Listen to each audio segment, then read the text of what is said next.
diretora comercial da Projeto Solar. Então, nesse vídeo vamos falar um pouco mais sobre os campos personalizados. Então, vocês já podem verificar que aqui estou no projeto da Sueli em Casa, né, que é um teste de projeto. Aqui a gente já moveu para a proposta técnica orçamento, né, para que a gente possa colocar todas as informações. E eu já selecionei aqui parte de campos personalizados. Os campos personalizados eles sempre são divididos por etapa e status. Então estamos na etapa proposta comercial técnica e aqui a gente deixou no geral, então ele vem sem status atribuído. Então clicando aqui a gente vai ver toda a parte de campos personalizados, né? Então o primeiro campo personalizado a ser preenchido é o tipo de orçamento. Então a gente precisa escolher qual dessas opções. Se é o normal, que é o orçamento normal que a gente faz, se é Finame, quando o cliente está fazendo algum financiamento nacional que precisa do código Finame, MDA, quando for produtor rural e tem Pronaf, e daí o cara precisa do código tanto Finame quanto MDA, mas você pode marcar só MDA. Importação, quando é um orçamento bem grande e o cliente, a gente vai fazer uma importação exclusiva para o cliente. E off-grid, quando o cliente não tem conexão com a concessionária ou não quer e quer um sistema off-grid para a situação. Então, uma dessas 5 opções vocês têm que marcar para a gente fazer o orçamento. Descontar taxa mínima é uma outra opção, porque hoje você pode descontar, selecionar sim ou não, se você quer descontar a taxa mínima. O que é a taxa mínima? É aquela taxa que o cliente sempre vai pagar, mesmo utilizando a fatura de energia, né, a conta ou não, que é aqueles 30, 50 e 100 kW. Então você pode escolher se quer considerar esse 100 kW como consumo ou não, essa tarifa mínima, né? Então você tem essa opção. Vou dar um exemplo. Se o cliente tem na fatura, ele consome 500 kW e ele é um trifásico, ele tem 100 de taxa mínima, então se você marcar descontar taxa mínima sim, a gente vai gerar um projeto com 400 kW. Se você marcar que não, a gente vai gerar um projeto com 500 kW. Então é importante você selecionar para a gente mandar o orçamento correto para você. Enquadramento fiscal, esse também é importante na hora de fazer a nota fiscal e também na hora de calcular o tempo de retorno, então é importante vocês marcarem qual. Outro importante, muito importante, é crédito ICMS da fatura de energia. Quando ele é empresarial, ele tem essa possibilidade de colocar essa opção, se acredita ou não. Se o cliente acredita, muda muito o tempo de retorno. Então é necessário que a gente coloque essa informação, se acredita ou não, para que a gente entregue o tempo de retorno adequado e a taxa de retorno para o cliente. E se ele acredita, quantos por cento do ICMS? Então tem algumas empresas que acreditam 10, 15, tem outras empresas que acreditam 80%. Então essa informação é bem importante para a gente fazer no cálculo de retorno no investimento. A potência do transformador, para a gente saber limitar ela até qual potência que a gente pode colocar o sistema. Se ele utiliza gerador em horário ponta, então você marca sim ou não. Se ele usar o gerador só para backup, quando faltar a energia da concessionária, você pode marcar que não. Mas quando ele é grupo A e tem consumo ponta, que ele trabalha à noite, naquele período de horário ponta, e ele usar diesel, né, o gerador a diesel, é importante marcar que sim, porque daí esse consumo não vai estar na fatura de energia. E além disso, a gente precisa fazer um quadro específico de ligação do solar para o gerador, para que eles não liguem juntos. Então, quando o gerador acionar, o sistema de energia solar vai desligar. Ou a gente faz a ligação direto na entrada de energia. Então, é muito importante que a gente tenha essa informação aqui. Se a entrada do ramal é aéreo subterrâneo, é quando vem da concessionária de energia. Vocês têm que olhar lá no poste. Saindo da concessionária de energia para a entrada do cliente, se esse ramal vem aéreo por cima ou se ele desce no poste e vem subterrâneo. Então é importante vocês dizerem isso. O tipo de entrada, se é poste, só um poste com entrada de energia. Se ele tem uma mureta, que é aquela muretinha, assim, uma parede onde tem a parte do medidor, né? E se ele é subestação, quando é aquele cliente um pouco maior, às vezes tem transformador, tem tudo isso. Então precisa selecionar um desses. Inserir por escrito qual a corrente do disjuntor, que se você encontra lá perto do medidor, tem isso. Então precisa colocar a mão. 70, 250, 300, 125, então dependendo tem que colocar isso aqui. Se ele possui mais de um medidor na mesma entrada de energia, Isso geralmente acontece em prédios, né? Então precisa colocar. E também precisa, se ele tem mais de um medidor, né? Colocar se o cliente possui qual é as outras finalidades. Se é casa mais empresa ou duas empresas. Então é importante relacionar isso. E outra informação muito importante é se tem acesso livre ao medidor, ou seja, se o poste, mureta, entrada de energia não tem nada na frente dela, uma cerca, alguma parede, e sim que qualquer pessoa que passar na rua consegue ter livre acesso, porque na hora que for trocar o medidor, se não tiver esse livre acesso, a concessionária não troca o medidor e pede um padrão novo. Então é importante a gente verificar essa informação. Se tiver qualquer cerca na frente, eles vão mandar recortar para tirar, tá? Local específico para instalação no telhado, porque essa informação, porque às vezes quando a gente vai num cliente, ele tem várias águas de telhado, ele diz, eu quero que instale no meu telhado próximo a, sei lá, piscina, próximo à lavação, não quero que seja na frente da casa.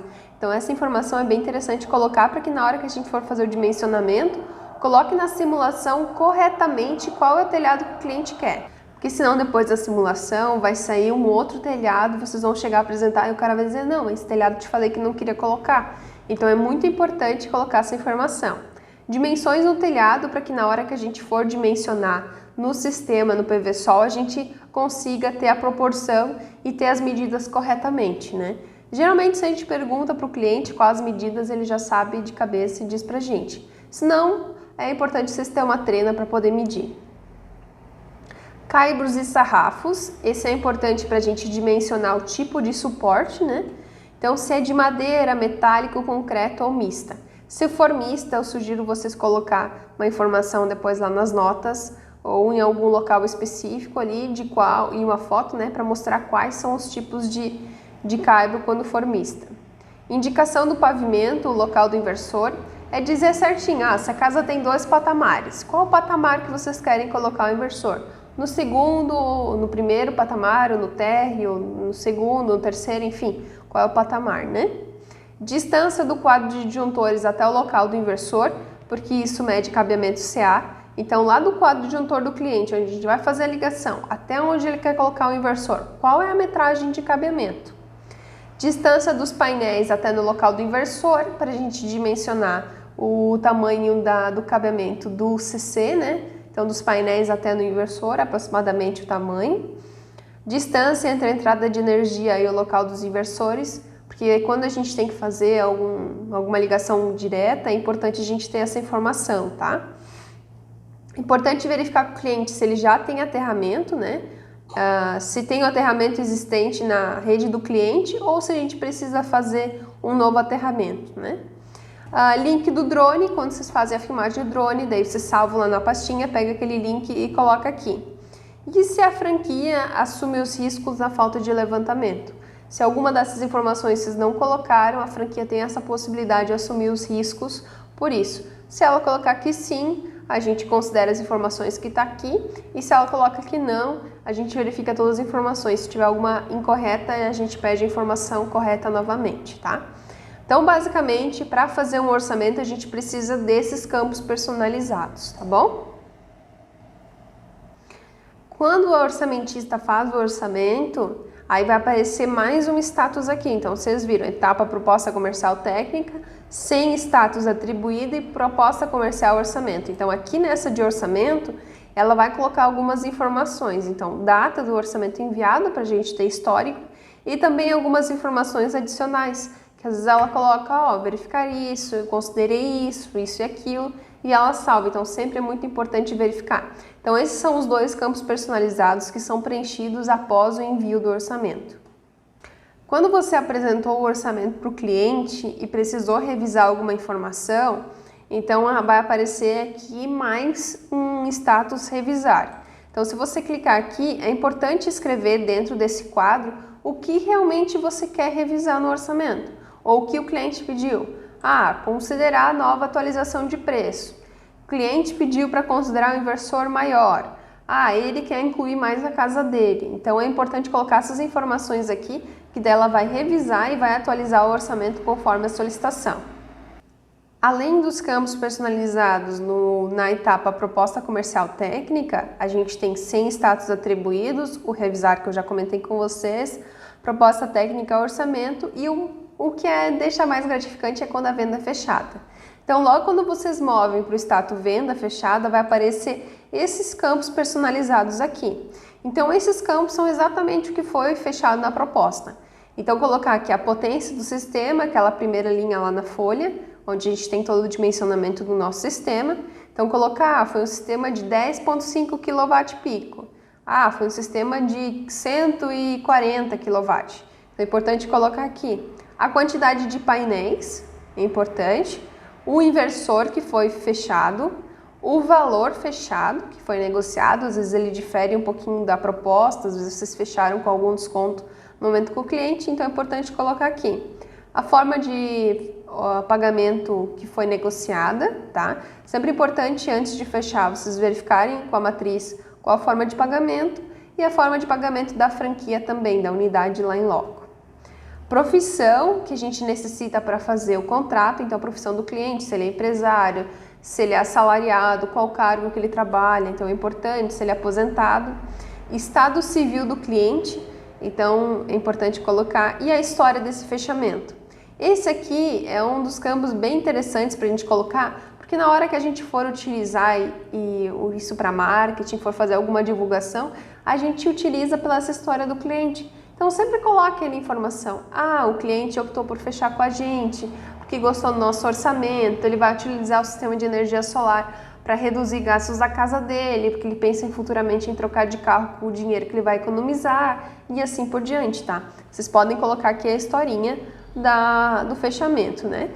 E algumas informações importantes para execução de obra. Então aqui vocês colocam, o cliente só quer que vai instalar na parte da manhã, o cliente pediu para que se fosse utilizar eletroduto, utilizasse da cor cinza, enfim, qualquer informação que for relevante na hora da execução. Então esses são todos os campos personalizados que os vendedores precisam preencher para que a gente possa fazer o contrato e envio, né?